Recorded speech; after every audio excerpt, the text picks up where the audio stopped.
બનાસકાંઠા જિલ્લાના ડીસા નજીક આવેલા શિવધામ ખાતે આજે શ્રાવણ માસનો ત્રીજો સોમવાર હતો અને ભક્તો મોટી સંખ્યામાં ઉમટી પડ્યા હતા. અહીં એક જ સ્થળે 12 જ્યોતિર્લિંગના દર્શન કરવાની અનોખી તક ભક્તોને મળી રહી છે. શ્રાવણ માસનો ત્રીજો સોમવાર અને શિવ ભક્તો માટે આજનો દિવસ બની ગયો છે વિશેષ. ડીસાથી 7 કિલોમીટર અને પાલનપુરથી 20 કિલોમીટર દૂર આવેલા દિવ્ય દેવનગર શિવાલયમાં ભક્તો માટે એક જ સ્થળે 12 જ્યોતિર્લિંગના દર્શન કરવાની અદ્ભુત વ્યવસ્થા છે.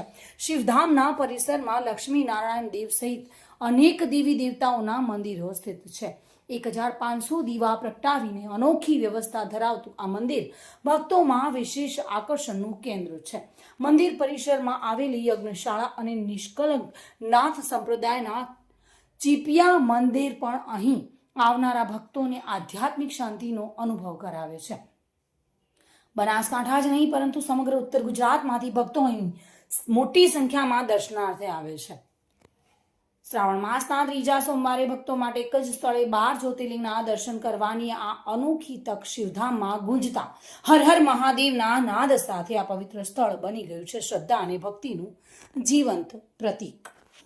આજે શ્રાવણ મહિનામાં સોમવારનો દિવસ ઘણો સારો જાય છે અને મહિમા પણ સારો છે તેના માટે.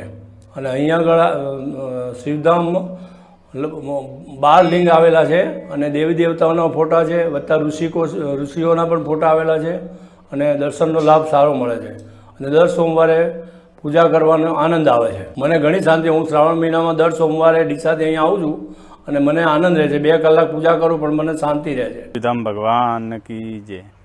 હાલમાં ત્રીજો સોમવાર છે શ્રાવણ માસના ભગવાન શિવના પ્રાચીન મંદિર શિવધામ અને અમરનાથ ભગવાનને 12 જ્યોતિ શિવલિંગના સ્થાપન કરેલા છે અને તમામ દેવી દેવતાઓનું પણ અહીંયા વિરાજમાન છે.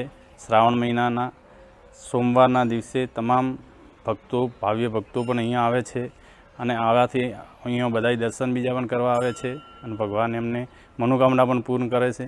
એકદમ સરસ અને બધું વાતાવરણ એવું છે કે અહીંયા આવીએ ને તો એવું લાગે સ્વર્ગ જેવું વાતાવરણ. ભગવાનનો એટલો અહીંયા પ્રભાવ છે. Bureau report, today Gujarati news.